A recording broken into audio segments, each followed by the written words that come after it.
In 1943, the world was caught up in the chaos of World War II.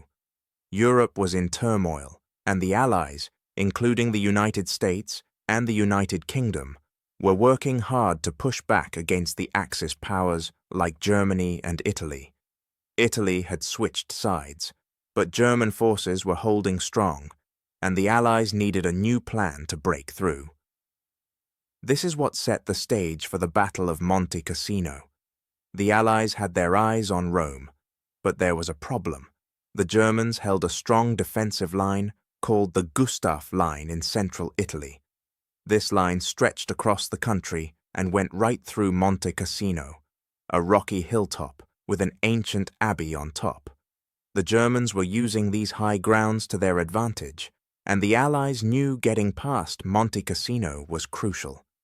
Key players in this part of the war included leaders like General Harold Alexander from the United Kingdom and General Mark Clark from the United States.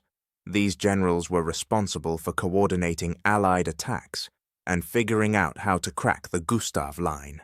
The plan was not simple. The Allies decided to attack in stages, hoping to wear down the Germans. They started by trying to move through Italy, facing tough terrain and even tougher German defenses. The Germans used machine guns, artillery, and minefields to hold back the Allies. Weather and landscape were also a huge challenge. It was winter, so the days were short and grim. The mountains and rivers made moving soldiers, tanks, and equipment slow and risky. The military tactics at Monte Cassino involved both air and ground attacks. The Allies used large bombers to try to destroy German positions, but the tough ground and skilled German soldiers made progress slow. One big problem was the question of what to do about the abbey itself. The Allies worried Germans were using it as a lookout and a stronghold, though later it turned out the Germans did not occupy it initially. This led to a tough decision: to protect a historic place or take it out to gain a strategic advantage. Eventually, they decided to bomb the abbey into rubble, clearing the way for more attacks. After several assaults, each met with fierce resistance and heavy losses, the Allies finally broke through in May 1944. They managed to push the German forces back, opening the way to Rome, which they captured in June. The Battle of Monte Cassino was important because it showed how determined the Allies were to defeat the Axis powers. It also taught valuable lessons in teamwork and strategy. Today, it reminds us of the cost of war and the lengths to which people will go for freedom. Understanding this gives us insight into what soldiers faced in one of the toughest parts of World War II. In late 1943, the Allies had a problem. They wanted to push the German forces out of Italy during World War II, but they hit a wall. This wall was Monte Cassino, a hill in central Italy. It was a tough spot. If the Allies could capture it, they could move north toward Rome. But getting there was no easy task. Monte Cassino wasn't just any hill.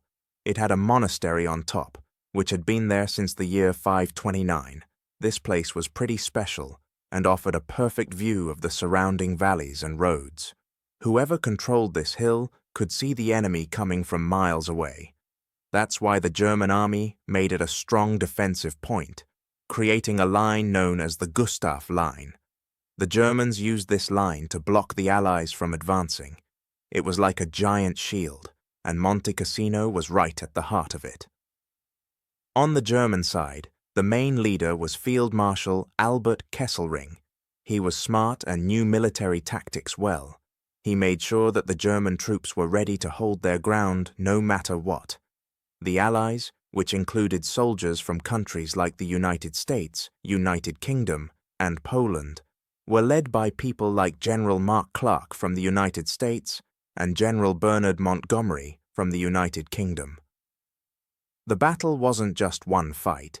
It happened over several months, starting in January 1944. It was brutal.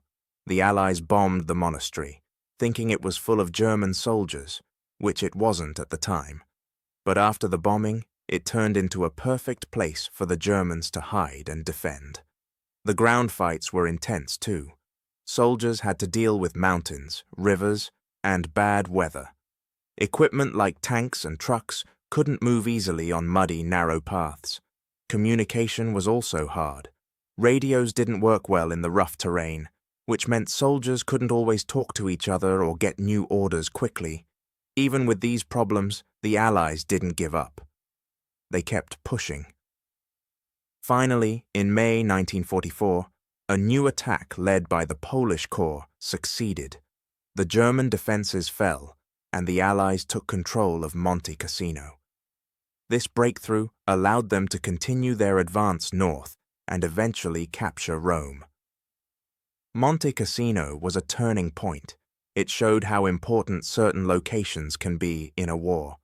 For us today, it's a lesson in strategy and the cost of conflict in human lives and cultural heritage. Understanding these battles helps us appreciate the sacrifices made and remind us of the value of peace. In late 1943, things were getting tense during World War II.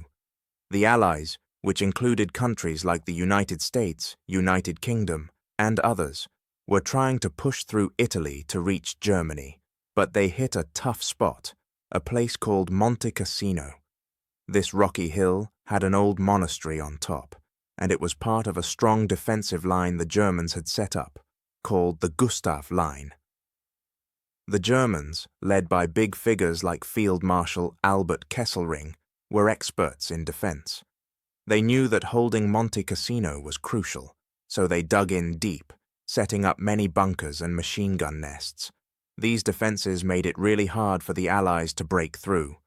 On the other side, the Allies were led by several key commanders.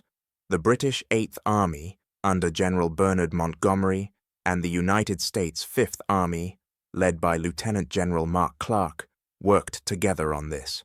They were getting ready for something big, but first they needed to see how strong the defenses were. So the initial skirmishes were sort of like tests. In January 1944, these small battles began. The Allies sent troops to attack different points along the Gustav Line. They used artillery, cannons that could fire shells a long way. These big guns, like the 105mm howitzer, were used to try to weaken the German defenses. But it was not easy. The terrain was incredibly rough. Imagine mountains, steep hills, and rivers. The weather was bad, too. It was winter, so everything was cold and sometimes snowy, making it hard for soldiers to move. The Germans took advantage of this.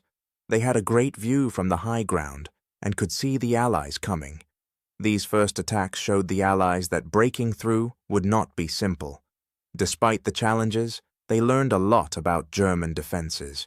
However, many soldiers faced tough conditions, like navigating minefields that were like explosive puzzles in the ground. The results of these skirmishes weren't huge by themselves, but they paved the way for bigger assaults. They informed the Allies how the German lines were organized and how strong they were. This was important because it helped them plan for larger attacks. Later on, that eventually succeeded in capturing Monte Cassino. Understanding these early actions at Monte Cassino matters because they show us how planning and strategy are as crucial in battle as brute force. It is a reminder that overcoming great obstacles often starts with learning and adapting, which is a lesson that goes beyond war and applies to many challenges in life. In 1943, as World War II raged on, the Allies were pushing through Italy, trying to reach Rome. The German army put up a tough fight, and one major obstacle was Monte Cassino. On this hill stood an old abbey, which was like a big historic church. The abbey had been around since the year 529, and it meant a lot to many people because of its history and culture. As the Allies made their plans, they faced a tricky situation. The hill and its abbey were in a strategic spot overlooking key roads. Capturing it would help the Allies advance. But there was a dilemma. Was the abbey being used by the Germans as a viewpoint or fortress, Or was it just a historical building sitting on a battlefield? Key people in this story included General Mark Clark from the United States, who led the campaign. On the German side, there was Field Marshal Albert Kesselring. Both were trying to figure out how to handle Monte Cassino. The Germans claimed they weren't using the abbey for military purposes, but some Allied commanders believed otherwise. On February 15, 1944, after much debate, the Allies made a big decision. They decided to bomb the abbey. They sent hundreds of airplanes to drop thousands of tons of bombs. The idea was to stop the Germans from possibly using it as a stronghold, but the bombing ended up destroying most of the abbey. A few days after, German paratroopers moved into the ruins of the abbey, turning what was left into a very real stronghold. The Allies then had to fight a tough set of battles on 4 different occasions to finally take the hill. These battles involved many soldiers from countries like the United States, United Kingdom, Poland, and more. They faced fierce fighting, bad weather, and rough terrain. One technical aspect of the battle was the use of artillery. Both sides used cannons that fired large shells, sometimes measuring 155 millimeters. These were powerful and helped shape the battlefield, making life dangerous for soldiers. The abbey's destruction was controversial. Many people were upset about losing such a cultural treasure. Some wondered if it was necessary or if other options could have been explored. In the aftermath, the Allies finally took Monte Cassino in May 1944, but it cost many lives. Why does this matter today? Well, Monte Cassino reminds us of how complicated and tough decisions in war can be. It shows how people struggled not just with the enemy, but with balancing military needs and cultural respect. It also highlights the costs of war, both in human lives and cultural heritage. This story can help us think more about how we handle conflicts today, trying to find smarter and more respectful solutions. In 1943, the Allies were fighting hard to push back the Axis powers during World War II. Italy was a big focus. The Allies wanted to drive the German forces out of the south.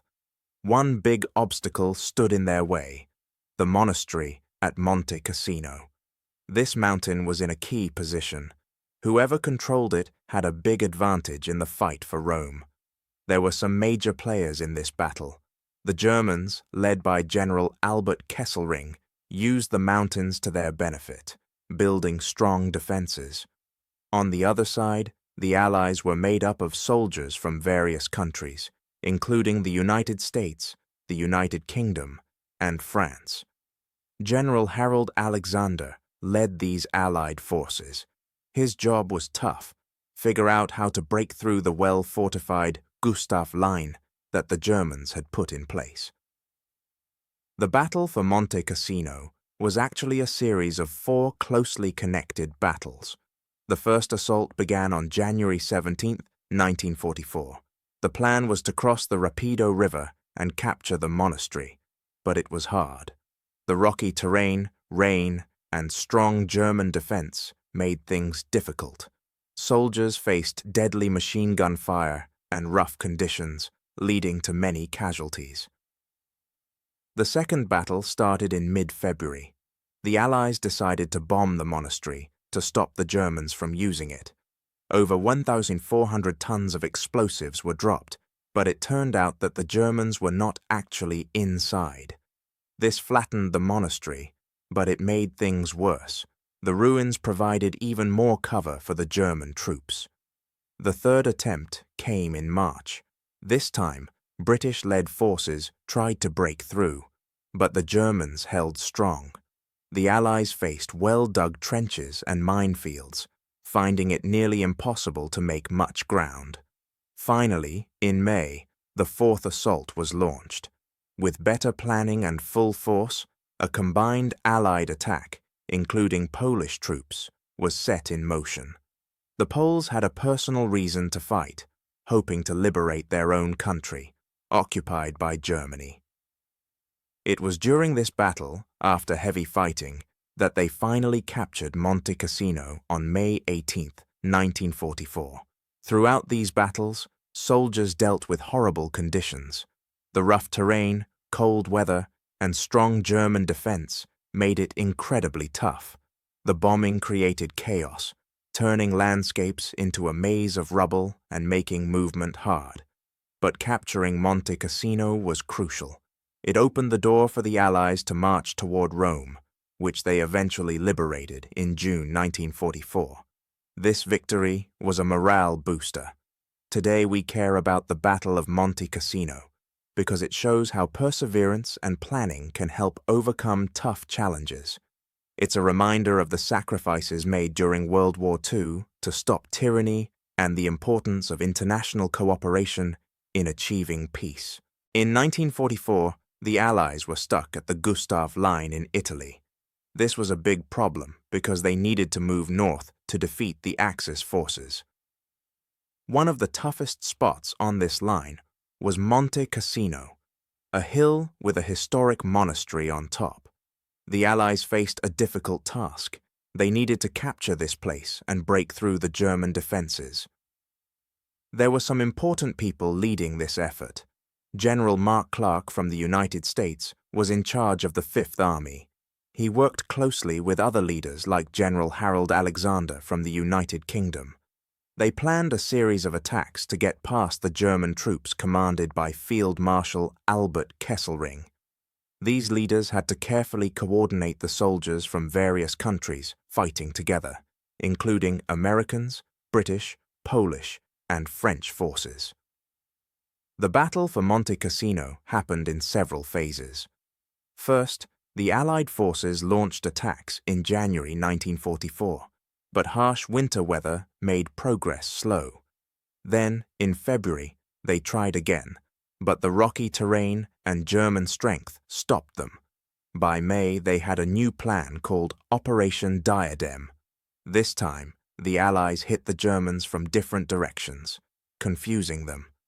After many fierce fights, they finally broke through on May 18, 1944, when Polish troops entered the ruins of the monastery. The Allies used a lot of equipment to win this tough battle. They had artillery, which are big guns, firing large shells, like 105mm and 155mm types.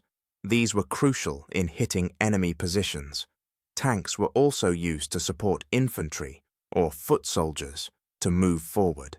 Airplanes helped too, dropping bombs to weaken German defenses. All these machines needed a lot of coordination to work together effectively. There were many issues to deal with. The weather was not great, with rain and cold making things harder. The terrain was rocky and mountainous, slowing down movement and making it tough to see the enemy. Germans were well prepared and had strong bunkers that were hard to destroy. Communication among the multinational forces was also a challenge with so many different languages spoken. After breaking through at Monte Cassino, the Allies could finally move past the Gustav Line. This victory opened the way to Rome, which they captured in June 1944. It helped weaken the Axis grip on Italy and boosted the spirits of the Allied forces. Monte Cassino's battle matters today because it showed the strength of cooperation among different nations working together. It reminds us of the complex challenges in war and how determination can lead to success. This hard-won triumph was a step closer to ending World War II and bringing peace to Europe. In 1943, the Allies were pushing through Italy in World War II. They wanted to drive the German army out, but there was a big problem. The Germans had set up a strong defense at a place called Monte Cassino. It was a hill in central Italy where a historic monastery stood. This area was crucial because whoever controlled it could block or open the way to Rome, which was a main goal for the Allies. The key players in this story were German and Allied forces. The German commander, Albert Kesselring, set up a defensive line called the Gustav Line. This line used the tough mountain landscape to its advantage. The Allies, which included soldiers from the United States, the United Kingdom, Poland, and other nations, were led by General Harold Alexander. The battle unfolded over several months, starting in January 1944. It was not just one battle, but 4 major assaults. The first attack tried to break through the German defenses, but it failed. The second attempt involved heavy bombing of the monastery, which was meant to stop the German troops. Sadly, this did not work because the Germans weren't actually inside the monastery, but in the surrounding hills. During the third assault, the Allies tried to cross the nearby river in February, but it still didn't succeed. The fourth and final attack in May was the biggest one. This time, the Allies combined their forces from different countries and launched a massive assault, finally breaking through the Gustav Line. Technically, each side used different equipment and strategies. The Germans had well-prepared positions with machine guns and artillery, making it very hard for the Allies to advance. The Allies used tanks, artillery, and airplanes to try and smash through the defense. They also had soldiers from many countries, which required coordination. One of the main problems was the rough terrain and bad weather. The mountains and rivers made it difficult for the tanks and troops to move. Communication between different Allied nations was also a challenge. Another big issue was the civilian impact, as many people were caught in the crossfire. The result was that after many months of fighting, the Allies finally broke through and marched on to Rome. Monte Cassino became a symbol of international cooperation because troops from many nations worked together. Today, Monte Cassino is remembered for its lessons about courage and teamwork in difficult conditions. It's a place where people still come to remember those who lost their lives. It's important because it shows us how different countries can come together for a common cause. Whether you're interested in history or not, understanding what happened there tells us about making peace and remembering the past so we can learn and do better in the future.